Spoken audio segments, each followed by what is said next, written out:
Bonjour Sylvie Simon. Bonjour Lilou. Merci d'accepter cette interview. Vous êtes l'auteur de Mensonges, Vaccins, Mensonges et Propagande. Exactement. Et vous êtes très actif pour dénoncer le mensonge qui existe sur cette terre. Oui, j'ai toujours détesté le mensonge et je trouve que nous vivons dans une société qui se fie aux mensonges de tout le monde. Et tout le monde répète des mensonges en croyant que ces mensonges vont devenir des vérités. Or, un mensonge est toujours un mensonge. C'est ce contre quoi je me bats depuis que je suis enfant. J'ai toujours eu horreur des mensonges. Ouais. Donc qui Et ça détient dure la depuis vérité? longtemps. Comment on fait pour découvrir la vérité? Vous faites un véritable il faut- travail d'enquête? Qu'est-ce qui se passe? Il faut d'abord garder l'esprit critique. Et je crois que c'est dans notre société qu'il n'y a plus du tout d'esprit critique. Les gens avalent tout ce qu'on leur dit et vous disent « Oui, mais on l'a dit à la télévision, on le met dans les journaux, donc c'est vrai. C'est là qu'il y a vraiment le rôle des médias est extrêmement important. Donc en ce moment, on parle énormément de l'OMS et il y a un énorme scandale. Ah, il y a Qu'est-ce qui se passe? Enfin, un scandale. Vous savez... Ah Sylvie, attendez ça. Non, parce que, vous savez, moi je ne me réjouis pas des scandales.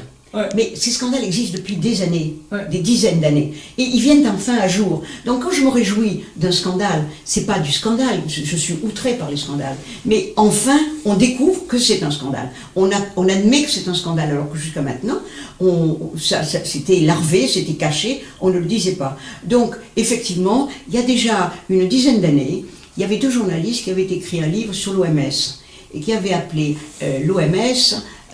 qui les avait traités de criminels, qui avait dit que c'était une immense, je ne sais plus le nom exact, mer de corruption. Déjà, il y a plus de 10 ans. C'était deux journalistes qui avaient écrit ce livre sur l'OMS. Donc il est merveilleusement, il est extrêmement opportun maintenant que enfin, ce qu'ils avaient dénoncé trop tôt, vous savez en France, on a toujours tort d'avoir raison trop tôt, il est quand même très bon que maintenant on sache à quoi correspond l'OMS. Qui à l'époque où ils ont écrit leur livre n'était pas aussi corrompu que ça l'est maintenant. En plus, ils avaient déjà été choqués, parce qu'au départ l'OMS, c'était un organisme qui a été fondé très très bien par les Nations Unies pour diriger les gouvernements et leur donner les informations que tout le monde n'a pas. Or maintenant, l'OMS est complètement infiltrée par tous les pouvoirs de l'argent, c'est-à-dire les laboratoires, les gros industriels, et qui ont vraiment énormément de pouvoir sur l'OMS. Donc l'OMS maintenant n'est plus du tout une institution indépendante comme ça devrait l'être. Mais il y a quand même des règles, parce qu'une pandémie, il y avait une certaine définition de la pandémie, Alors, et voilà. maintenant apparemment on l'a changé, c'est ça? On l'a changé il y a déjà un bon moment. Au départ, la pandémie était une maladie qui se répandait, c'était une épidémie importante, qui touchait des gens dans tous les continents, mais qui avait quand même un caractère grave et extrêmement contagieux. Bon, Et mortel. Et mortel, pas toujours mortel, mais enfin qui touchait beaucoup de gens, dont une grosse partie mourait. Et on a supprimé les deux dernières caractéristiques pour laisser simplement le fait qu'il y en avait sur tous les continents. Alors il suffit qu'il y ait... Alors dans ce cas-là, nous vivons au milieu d'une pandémie de rhume, de crise cardiaque, de rhume de cerveau, effectivement, ou d'indigestion. Ouais. Du moment que ça touche uniquement tous les pays du monde, tout est une pandémie, alors qu'on arrête ces imbécilités-là. Et du reste, alors il y a des niveaux de pandémie, justement. Alors les niveaux dépendent de la gravité. Et c'est très important de voir que Madame Chan, qui a dénoncé, qui a fait passer l'épidémie en niveau 6, je crois que c'est au mois de mai, en déclarant que c'était une épidémie extrêmement dangereuse, extrêmement grave, qui allait tuer beaucoup de gens, au mois de décembre, c'est-à-dire 6 mois après, elle n'était toujours pas vaccinée. Et aux journalistes qui lui ont demandé si elle était vaccinée, elle a dit non, pas encore, mais je vais demander à mes services où je peux aller, comme si elle ne savait pas où elle pouvait aller. Donc elle savait très bien que le vaccin qu'elle allait ordonner de prendre n'était pas tellement fiable. Donc qui prend les décisions? Comment ça se passe? Quel est le processus à l'OMS? Alors l'OMS donne des conseils, il ne donne pas des ordres, il donne des conseils c'est un peu impératif, hein. C'est toujours ça, c'est la question de l'obligatoire, du fortement conseillé. Vous savez, c'est un peu comme les vaccins qui sont obligatoires, qui étaient autrefois, il y en avait des obligatoires, maintenant on a mélangé les obligatoires et les fortement conseillés, ce qui fait que les gens n'y comprennent plus rien, et c'est fait exprès. Et là c'est pareil, donc on donne des informations aux gens, mais c'est tout. Vous avez remarqué que, par exemple, il y a eu certains pays qui n'ont pas du tout vacciné, la Pologne n'a pas vacciné, et il y a eu beaucoup moins de morts en Pologne qu'ailleurs. On pourrait se poser aussi la question. On ne se l'est pas posé à l'époque. Et on s'est dit, oh mon Dieu, les Polonais, ils sont fous, vous vous rendez compte, ils ne vaccinent pas, ça va être une hécatombe. Il y a eu très peu de morts en Pologne. Mais la décision de l'OMS a un énorme impact sur ensuite la quantité de vaccins qui est commandée, sur plein d'autres choses en fait. Sur plein d'autres choses. C'est-à-dire qu'ils ont un point de décision quand même très important. Totalement. Ah oui, ça, ils ont un point de, pas de décision, d'information, vous voyez. Quand on vous dit, il va y avoir, il y a 50% de l'humanité qui va être touchée, il est évident que c'est différent si l'OMS vous dit, ça va toucher 1% de l'humanité. Et on avait fait croire que tout le monde allait être touché, que 50% de la population allait être touchée par cette grippe qui risquait d'être extrêmement dangereuse. Mais tout le monde savait bien que ça n'était pas. Comme par exemple, quand on a continué les vaccinations, on continue à vacciner encore maintenant alors qu'il n'y a plus la grippe.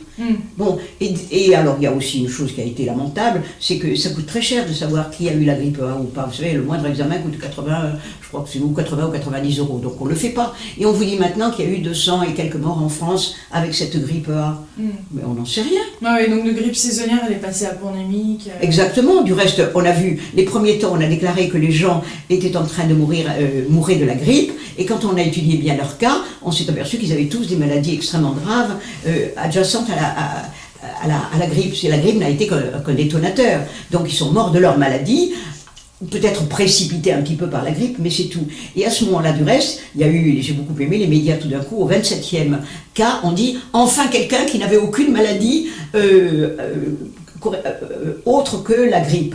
Donc, enfin, quelqu'un qui n'avait pas la grippe. Mais c'est quelqu'un quand même qui a reçu une énorme dose de Tamiflu en arrivant à l'hôpital. Donc, on sait très bien, il faut aussi le dire, on nous a bien caché que le Tamiflu, par exemple, est un... vous prenez le Vidal, simplement le Vidal. Si les médias avaient pris le Vidal, ils auraient vu que le Tamiflu donne des pathologies respiratoires semblables à la grippe.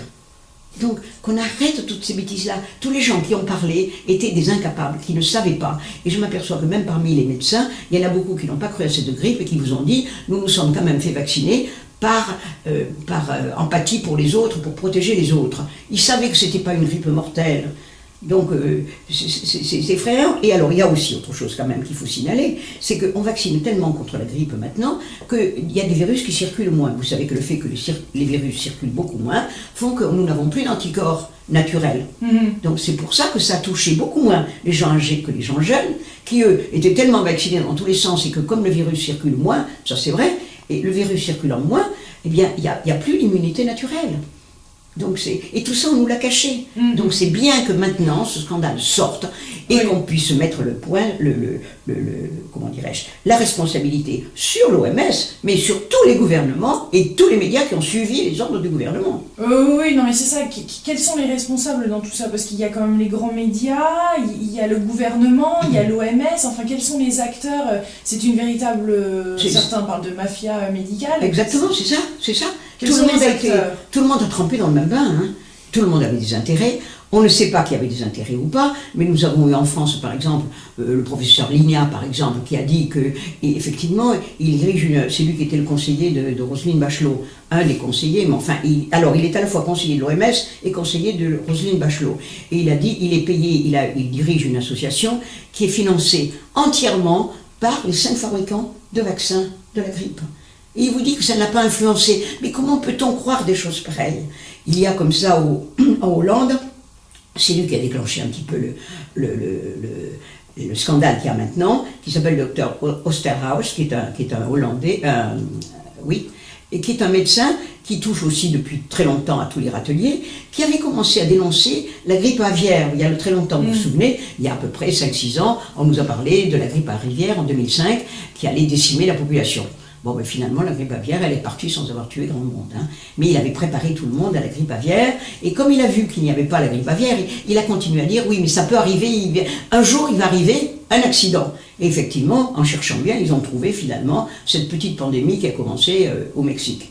Donc pour lui, ça a été extraordinaire, ça a été un pactole, parce que ce monsieur touche de tous les côtés des laboratoires. Je ne peux pas vous donner les chiffres ici, je ne les sais pas par cœur, mais je les ai écrits dans de nombreux articles. Ce sont vraiment des sommes énormes qui ont été en jeu. Ce sont des milliards et des milliards. Et c'est malheureusement des millions de cobayes qui ont servi pour un vaccin qui n'était pas expérimenté, qui n'avait aucun recul. Et malheureusement, ces gens servent de cobayes. Et on a eu des accidents immédiats qui n'avaient aucun rapport avec la vaccination, de nouveau, parce qu'on a fait valoir que ces gens-là avaient déjà d'autres pathologies.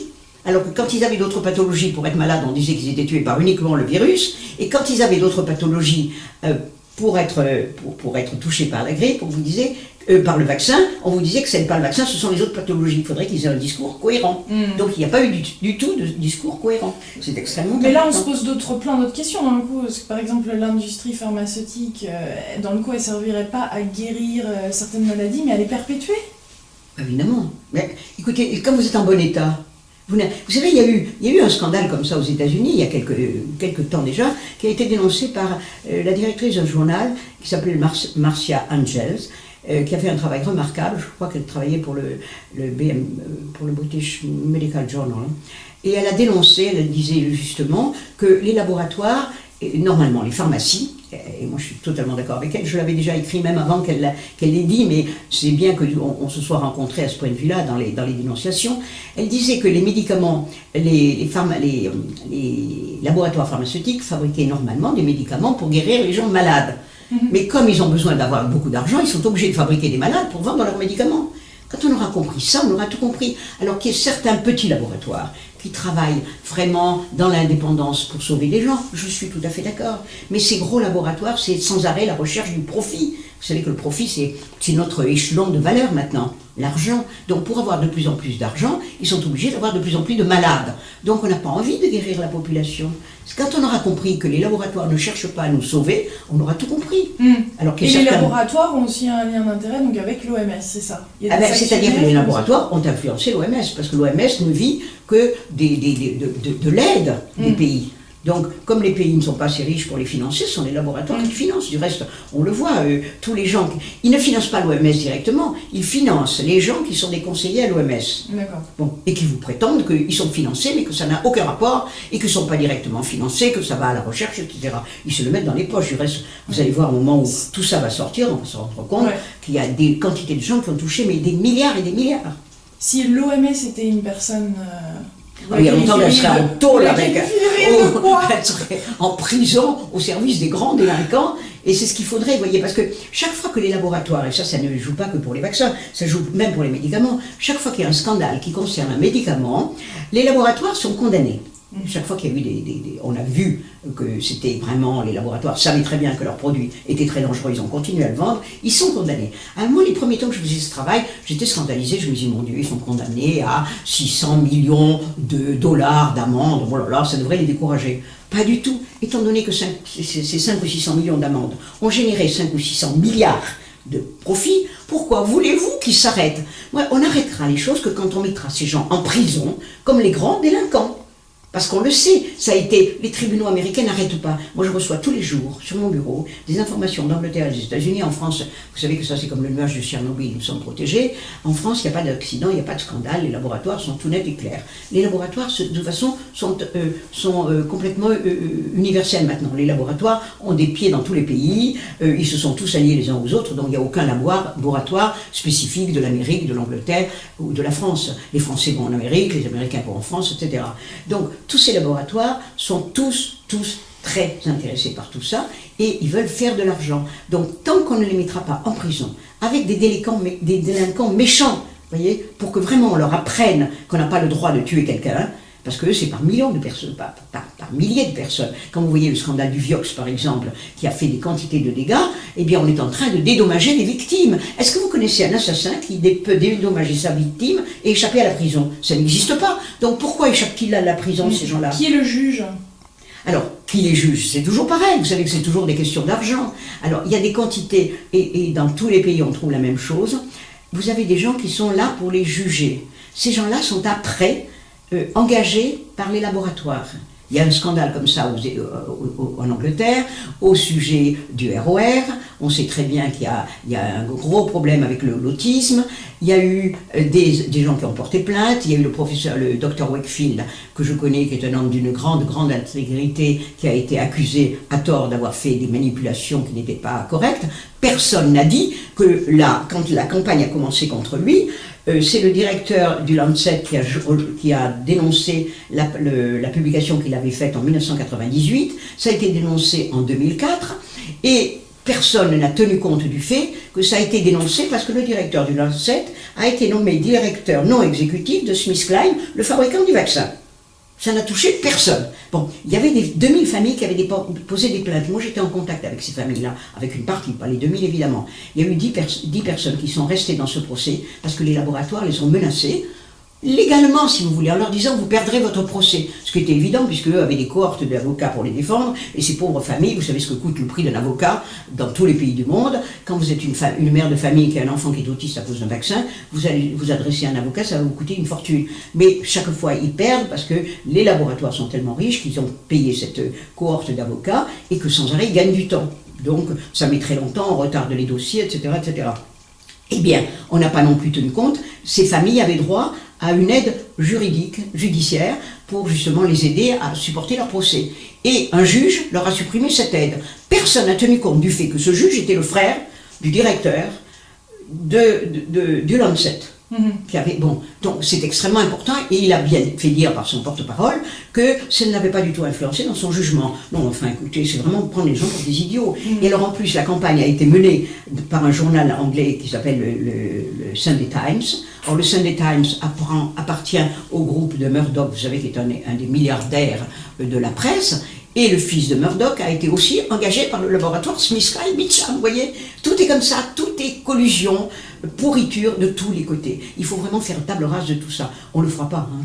Oui, mais enfin là, depuis quand même un moment, ça avance. Là ça avance, parce qu'il y a 2 jours au journal de TF1, on parlait, le titre de l'enquête était OMS accusé d'avoir exagéré l'ampleur de la grippe et toute une... Voilà. Donc là, les grands médias s'y mêlent finalement. Pourquoi ils s'y sont pas mêlés avant? Pourquoi on n'a pas discuté avant?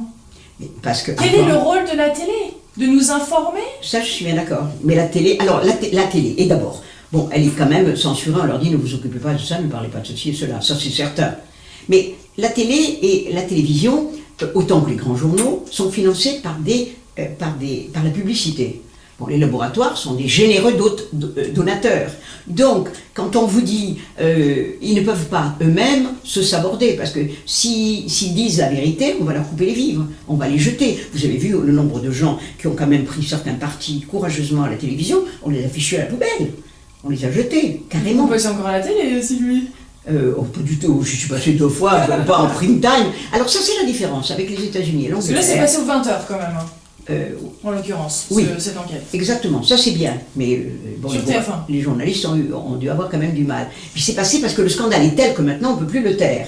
Mais jusqu'à maintenant, on le taisait. Or, il se trouve, moi j'ai des homologues américains et anglais qui sont des amis que je connais bien, ils passent en prime time à la télévision américaine. J'ai une amie qui se bat, que je connais, qui dirige une association américaine, qui passe en prime time à 8h30 sur CNN. Vous m'imaginez passer sur TF1? Oui, bientôt. Oui, ça m'étonnerait beaucoup, vous voyez, parce qu'il y a trop d'intérêt en jeu. Alors, on enlève en ce moment la pointe de l'iceberg. Bon, c'est déjà bien, mais tout le reste est au fond. Tant qu'on on sera dans cette civilisation où vraiment tout est pourri, à tous les points de vue, parce que moi je me bats pour la santé et les vaccins, mais j'ai des amis qui se battent pour l'agriculture, c'est exactement la même chose. Là, dans tout, l'économie, c'est pareil, vous voyez ce qui se passe avec les banques et tout est complètement pourri. Donc il faut vraiment fiche cette civilisation en l'air, il n'y a pas d'autre mot, reprendre tout à zéro et reconstruire une autre société. Et donc c'est un énorme problème, donc ce n'est pas, effectivement, ça va faire avancer. On va monter quelques marches grâce à ça. Mais ce ne sera pas la fin des ennuis, parce que c'est pas terminé. Il y a trop d'argent en jeu. Bien sûr. Des milliards et des milliards. Et alors, mais le petit virus fait quand même le petit chemin. Le petit virus a fait beaucoup avancer les choses, et moi je le remercie tous les soirs en disant il a fait avancer la conscience de l'humanité. Vous savez, les virus, c'est pas toujours des ennemis qui nous attendent à la sortie de nos portes pour nous sauter dessus. Hein. C'est exactement comme... Vous savez, on veut éradiquer les virus, par exemple. Mais c'est pareil, on a voulu éradiquer les mauvaises herbes, vous avez vu ce que ça a donné. On a voulu éradiquer les microbes avec les antibiotiques. Maintenant, les antibiotiques n'agissent plus. On fait la même chose avec les vaccins. On veut éradiquer des virus qui vont durer de toute façon, qui vont muter et qui créent des maladies beaucoup plus graves. Donc, on ne peut pas... Ce qu'il faudrait éradiquer, c'est la soumission à l'argent, la peur, parce que toute cette campagne est beaucoup marché sur la peur. Moi, je connais des quantités de gens qui m'ont dit, vous comprenez, mon médecin s'est mis en travers de la porte et m'a dit, si je ne suis pas vacciné, il m'a dit, j'ordonne que vous soyez vacciné, vous ne sortirez pas de la pièce tant que vous ne serez pas vacciné. Bon, il est évident que vous ou moi, on aurait été confrontés à ça, on aurait flanqué une paire de claques au médecin, tout grand médecin qu'il soit, et on serait sorti sans se faire vacciner. Il y a eu des gens qui m'ont dit, mais oui, mais qu'est-ce que tu voulais que je fasse? J'étais devant un grand patron en blouse blanche qui m'a interdit. J'ai dit, mais enfin, qui fait la loi? On est quand même encore propriétaire de notre corps. Ça va pas durer si on continue dans cette civilisation. Enfin, pour l'instant, on est encore propriétaire de notre corps. Donc, il faut quand même qu'on utilise nos droits et qu'on utilise nos voix. Donc, et malheureusement, on ne peut rien faire au point de vue, ce serait bien si on pouvait voter justement pour des gens différents, mais il n'y a pas de gens différents. C'est ça le gros problème, vous voyez. Tout le monde est dans le système et il n'y en a pas un qui osera faire des choses contre ce qui se fait, ce qui ne se fait pas. Moi, sans arrêt, on me dit, ça, tu ne peux pas le faire parce que ça ne se fait pas. Je dis, bah écoutez, je vais le faire, comme ça, à partir de maintenant, on le fera. Et je trouve qu'il faut avoir, et c'est pour ça que j'admire beaucoup votre travail, parce qu'au moins vous avez le courage de dire la vérité, mais vous êtes sur, effectivement, Internet, et pas sur les grandes chaînes. Mais c'est ça qui gêne beaucoup, c'est que maintenant, heureusement, grâce à Internet, l'information passe. Et ça, c'est très important. Une information qui est un peu différente. Oui, et il faut que les citoyens soient quand même avertis. Une fois qu'ils sont avertis, s'ils vous disent, moi quand les gens me disent, moi je vais du tout vous le dire, et puis je ne suis pas du tout convaincu, je continue à me faire vacciner, je trouve ça très bien, moi je ne suis pas un gros de secte, hein, vous faites ce que vous voulez, mais tant que les gens ne sont pas informés, moi j'ai des quantités de gens qui me disent, grâce à vous, j'ai été informé. Et maintenant que je suis informé, je vois la différence. J'ai par exemple 2 enfants aînés qui sont vaccinés, et les 2 derniers ne le sont pas, ou bon les chiffres sont toujours un peu différents, il y a une différence énorme entre les enfants vaccinés et pas. Mes enfants non vaccinés ne sont jamais malades, mes enfants vaccinés ont toujours des petits bobos, des petits trucs, ils n'arrêtent pas d'être malades. Donc il faudrait quand même le dire, que les vaccins n'ont pas sauvé l'humanité, c'est pas vrai. Enfin, qu'est-ce qui se passe pour tous ces professeurs qui ont parlé justement à l'antenne, sur des grosses chaînes, qu'il fallait se faire vacciner, qu'il fallait faire ci, qu'il fallait faire ça? Ben, vous remarquerez que tous ceux qu'on a invités sur les chaînes étaient des gens qui appartenaient à l'industrie pharmaceutique. Ils étaient tous payés par l'industrie pharmaceutique. Comme je l'ai dit dans une émission que j'ai faite dernièrement, je disais au médecin qui était en face de moi, je lui dis, mais écoutez, quand vous êtes payé par l'industrie pharmaceutique, ne me dites pas que vous êtes indépendant. C'est exactement comme si vous sciez la branche sur laquelle vous êtes assis. Vous n'allez pas vous tirer un coup de fusil dans le pied comme ça. Ah non, non, non, je vous assure, nous sommes indépendants. Mais c'est pas vrai. Ils ne peuvent pas être indépendants. On ne peut pas. Tant qu'on sera à la fois juge et parti, dans tous les pays du monde, on n'aura pas la vérité. Or, pour l'instant, tous ces gens sont juges et partis. Tous les gens que vous avez vus sur les ondes sont les conseillers de Roselyne Bachelot. Ils ont tous conseillé tous les politiques. Les politiques sont coupables. Parce que Roselyne Bachelot elle-même est marionnette à ce moment-là. Oui, mais vous savez que c'est pas marrant. Je pense, là je fais un pronostic, ça m'étonnerait que je me trompe, je souhaiterais me tromper, Roselyne Bachelot va rester, malgré le scandale qu'elle a pu déclencher parmi les Français, ça ne s'est pas fait aimer, et elle va coûter cher malheureusement à Sarkozy à ce point de vue-là. Je pense qu'il le sait très bien. Mais c'est pas elle qui va sauter, vous allez voir, ce sont ses conseillers. Parce qu'en France, nous n'avons que des... Je suis responsable, mais je ne suis pas coupable. Et comme je ne suis pas coupable, je ne suis pas punissable. Donc ces gens n'auront aucune chose. Moi je trouve que Roselyne Bachelot devrait passer devant un tribunal. Parce que même si ça n'est pas elle, je pense qu'elle est... Bon, je ne pense pas qu'elle ait assez d'intelligence pour avoir décidé tout ça elle-même. Elle a été, manipulée. Elle a un titre, oui, ça ne veut rien dire. Vous savez, il faut pour avoir des diplômes maintenant, il suffit d'avoir une très bonne mémoire. Vous répétez comme un perroquet, vous ne vous posez aucune question. Et là, vous avez tous les diplômes que vous voulez. À partir du moment où vous posez des questions, en général, vous sortez des rangs. Moi, je connais beaucoup de gens qui ont commencé leurs études de médecine et qui n'ont pas terminé, alors qu'ils étaient très, très, très capables de le faire, parce qu'ils ont dit, je ne voulais pas être vraiment participer à cette espèce de lavage de cerveau général. Et moi, j'ai rencontré énormément j'ai beaucoup d'amis médecins dans mon entourage, que je ne consulte pas puisque je ne suis pas malade, mais qui sont des copains, et qui me disent, mais tu sais que sans toi, je ne savais pas tout ça, parce que je n'ai jamais rien appris sur les vaccins. Il faut savoir aussi que les médecins je crois qu'ils ont 2 ou 3 heures de cours, dans tout leur cursus de 7 ans minimum, sur les vaccins. Ils ne savent même pas. Moi, j'ai des copains médecins qui me téléphonent en me disant, dis donc, quels sont les vaccins obligatoires? Je ne sais plus maintenant, moi.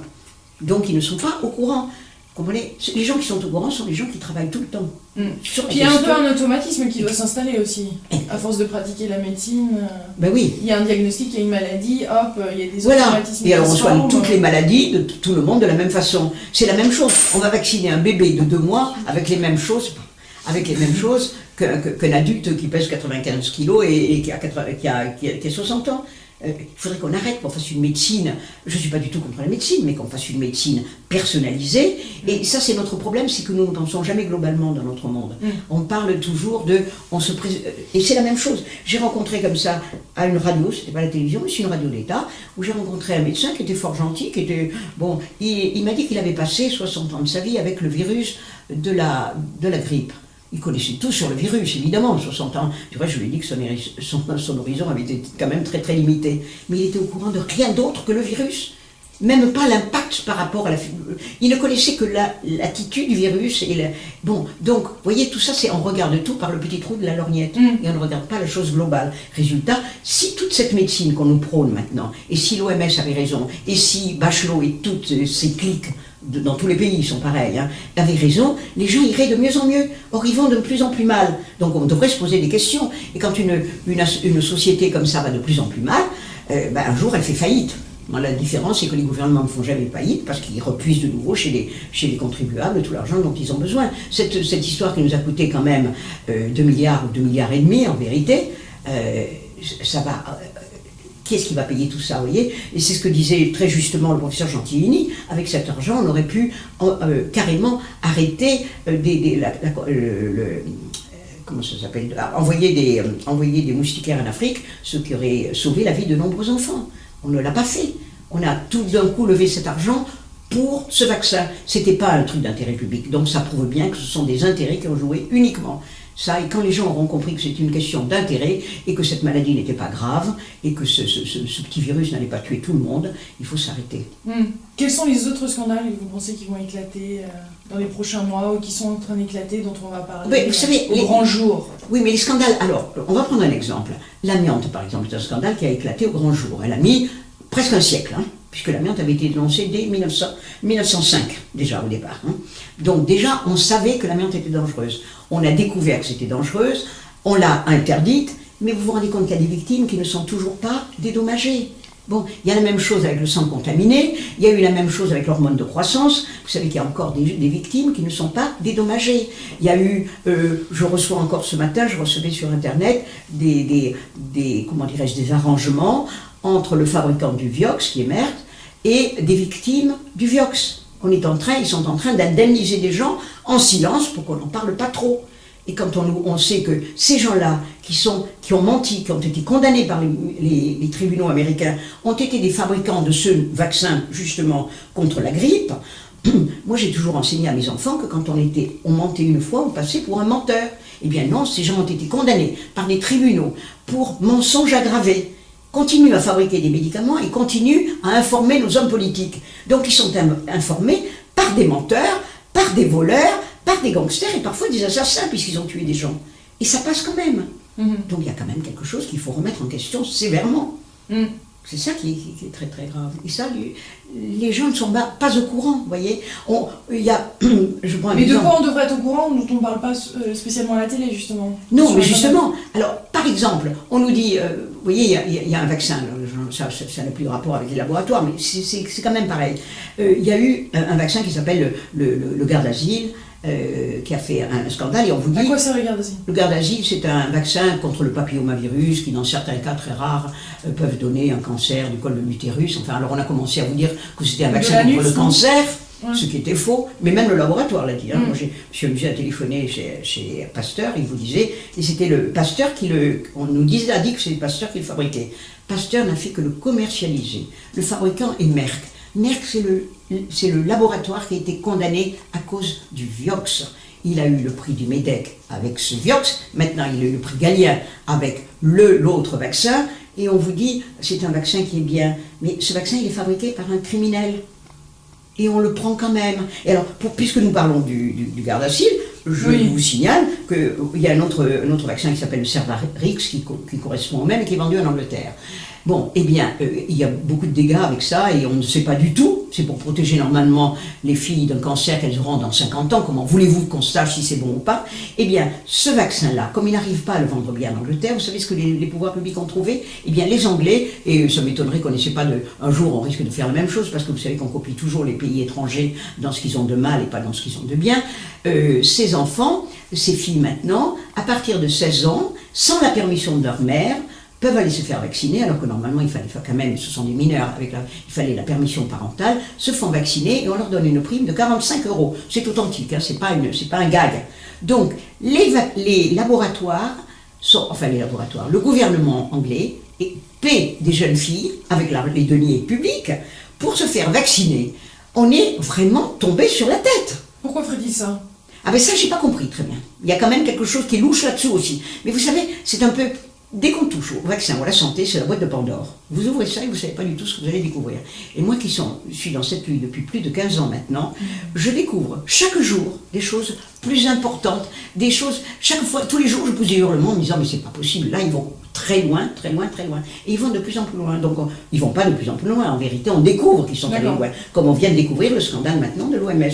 Mais vous allez voir que ça va être aussi un pétard usé, mouillé. On va vous dire « bah oui, on va renvoyer 2-3 personnes, on va changer l'organisation et puis ce sera tout. » Enfin, en attendant, la prochaine fois qu'on va annoncer comme ça une pandémie, les gens vont peut-être prendre du recul. Oui, mais ça c'est le danger. Bonne nouvelle, non? Parce que comme ils s'amusent, non, mais alors là justement, je trouve que c'est dangereux, parce que étant donné qu'ils s'amusent à tripoter des virus, et vous savez qu'il n'y a pas plus mutagène qu'un virus, on ne sait pas où ça peut aller, parce qu'ils sont amusés avec des virus comme l'Ebola et tout, qui sont des virus qui ont été fabriqués de main humaine. Quand ça a pété à la gueule des gens, excusez-moi d'être vulgaire, mais c'est vraiment ça, ils en sont morts. Bon, c'était les gens qui travaillaient dessus, bon ben tant pis pour eux, là, bon on prend des risques. Mais quand la population, qui n'est pas au courant, risque d'avoir des choses comme ça, qui tout d'un coup émergent, on ne croira plus tous ces gens-là. Donc on n'aura pas pris de précautions. Ils jouent aux apprentis sorciers. On ne sait pas quelles seront les conséquences de toutes leurs recherches. Parce que, par exemple, quand on nous a menacé avec l'histoire de cette grippe qui pouvait ressembler à la grippe espagnole, le virus de la grippe espagnole avait disparu quasiment. Les Américains sont allés le rechercher, l'armée américaine est allée le rechercher en déterrant des cadavres de 1918. Donc, il faut quand même aller rechercher un virus pour le récupérer, il faut être très vicieux. Laissez-les dormir en paix. Bon alors, est-ce qu'il y a quand même une petite lueur d'espoir? Est-ce qu'on pourrait finir sur une note positive de tout ça? Enfin, quel est le bilan? Moi, j'ai une lueur d'espoir, je vais vous dire dans quoi. Pas du tout dans le gouvernement, parce que ça, je crois que c'est désespéré, qu'ils soient de gauche, de droite ou du milieu, c'est pareil. Hein. Je ne fais pas du tout de politique, parce que tous les politiques sont... Pour arriver en politique, il faut que vous soyez soutenu, que vous ayez de l'argent. Bon, les laboratoires, c'est la meilleure manne qui existe. Donc tous ces gens-là ne se battent pas pour vous, ils se battent pour leur pouvoir, à part certains élus locaux qui y croient, il y en a quelques-uns, mais ceux qui arrivent dans des très hautes places, ils sont des marionnettes. Il ne faut pas qu'ils s'imaginent qu'ils soient des... Vous savez, on vous le dit par exemple pour Obama, c'est l'homme le plus puissant du monde, il n'a aucune puissance, quand il veut faire quelque chose, il a tout le monde contre lui. Donc ça n'est pas vrai, les chefs d'État ne sont pas aussi puissants qu'ils le croient. Ils sont dans le pouvoir, ils sont... Quelle est la bonne nouvelle? Alors, la bonne nouvelle, c'est que, justement, d'après beaucoup d'économistes et autres, il suffit d'avoir 5% de la population qui soit consciente pour faire changer la mentalité. Et moi, je compte sur la population, pas du tout sur nos gouvernants, pas du tout sur nos journalistes, excepté des gens comme vous, et il y en aura de plus en plus, ça c'est certain, vous allez voir de la concurrence, parce que de plus en plus de gens vont s'éveiller. C'est plus de la concurrence. Et vont prendre, mais ce ne sera pas de la concurrence, au contraire, on n'est plus pas dans les... Il faut qu'on soit plus dans une civilisation de concurrence, il faut qu'on soit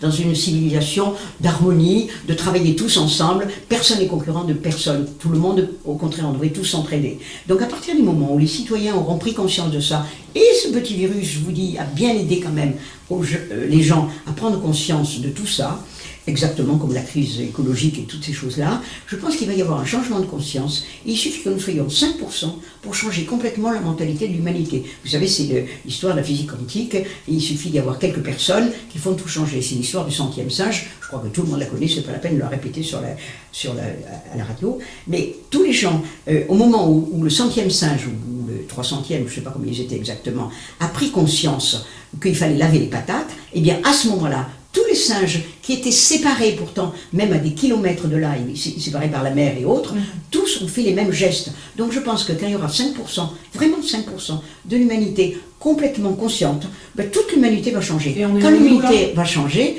ben, moi je pense qu'on est près de 5%. Je pense qu'on est très près de 5%. J'avais rencontré en 2002 Teddy Goldschmidt qui m'avait dit, vous savez, nous sommes à peine 1,5-2%. Mais je pense que ça a beaucoup avancé depuis. Donc nous allons pouvoir tous réunis, faire changer cette humanité, et à ce moment-là, ce changement de conscience fera qu'on ne voudra plus. Vous savez ce que disait Coluche? Il disait, si on ne consommait pas, on ne fabriquerait pas. Donc on attaque des fabricants, mais si les gens n'étaient pas des consommateurs, on ne fabriquerait pas. Donc à partir du moment où on sera tous comme nous, pas des consommateurs, ou alors des consommateurs intelligents et avertis et conscients, surtout conscients, et autonomes, mais pas des super consommateurs en arrêtant de polluer la planète, à ce moment-là, je pense que tout le monde sera obligé de suivre. Et ça, j'ai rencontré souvent des scientifiques de très haut niveau qui m'ont dit dans mon groupe, vous savez qu'on est à 70% d'accord avec vous. Je lui ai dit, mais qu'est-ce que vous attendez pour bouger? Ils m'ont dit, si on bouge, on perd nos situations, on perd nos patients quand on est des médecins et tout. Donc on est obligé d'être dans la pensée unique. Mais à partir du moment où il y aura ce basculement, à ce moment-là, on sera tous d'accord avec vous. Donc vous voyez, on est quand même sur la bonne chaîne, sur la bonne lignée. Et je pense qu'on est dans une action qui maintenant va quand même aboutir. Et tous ces scandales, justement, c'est pour ça que je suis ravie que tous ces scandales émergent. Je dis bien, ils étaient là avant, mais que ça émerge enfin pour arriver à changer la mentalité du monde. Et au moment où la mentalité sera changée, on sait très bien que les gens conscients se diront, du moment que nous avons une vie saine, une vie normale, on n'est plus malade, donc on n'a plus besoin des laboratoires, excepté dans des cas extrêmement rares. Et on sait par exemple, et même beaucoup de médecins qui ne sont pas du tout dans mon combat avouent qu'il y a 200 médicaments par exemple qui sont utiles à l'humanité. 200, on en vend combien de milliers? Ça sert à quoi? Et on en fabrique sans arrêt des nouveaux. Autrefois, on prenait l'aspirine. Maintenant, il y a 36 trucs qui remplacent l'aspirine, qui sont aussi dangereux, mais avec des effets secondaires beaucoup plus graves, mais qui coûtent 20 fois plus cher. Alors, il faut qu'on arrête tout ça. Voilà, c'est pour ça que je suis très optimiste. Merci de prendre la parole, Sylvie Simon, de partager toutes vos découvertes et vos recherches avec nous. Merci à vous, en tout cas.